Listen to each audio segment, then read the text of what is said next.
Hey y'all, it's time for another vintage recipe. This one is called 5-can casserole.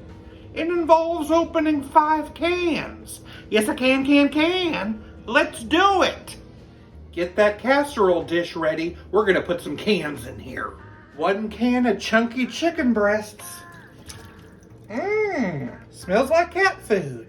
1 can of cream of mushroom soup. Just glob that on in there.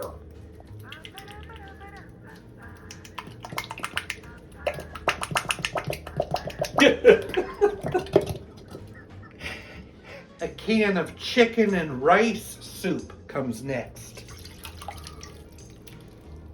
A can of evaporated milk.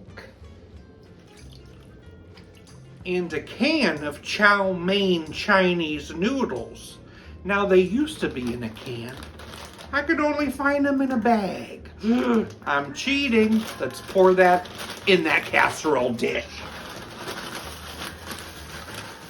I'm gonna mix that all together. And I'm gonna cook this in a 350-degree oven for about an hour.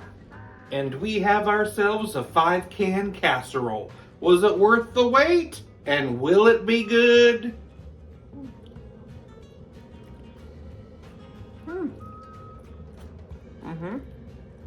It's good. It's very comforting. It's fun how those noodles kind of softened on the bottom, but the ones that were on the top stayed crunchy. Fun texture. What award can you get for putting your phone on vibrate? The Nobel Prize.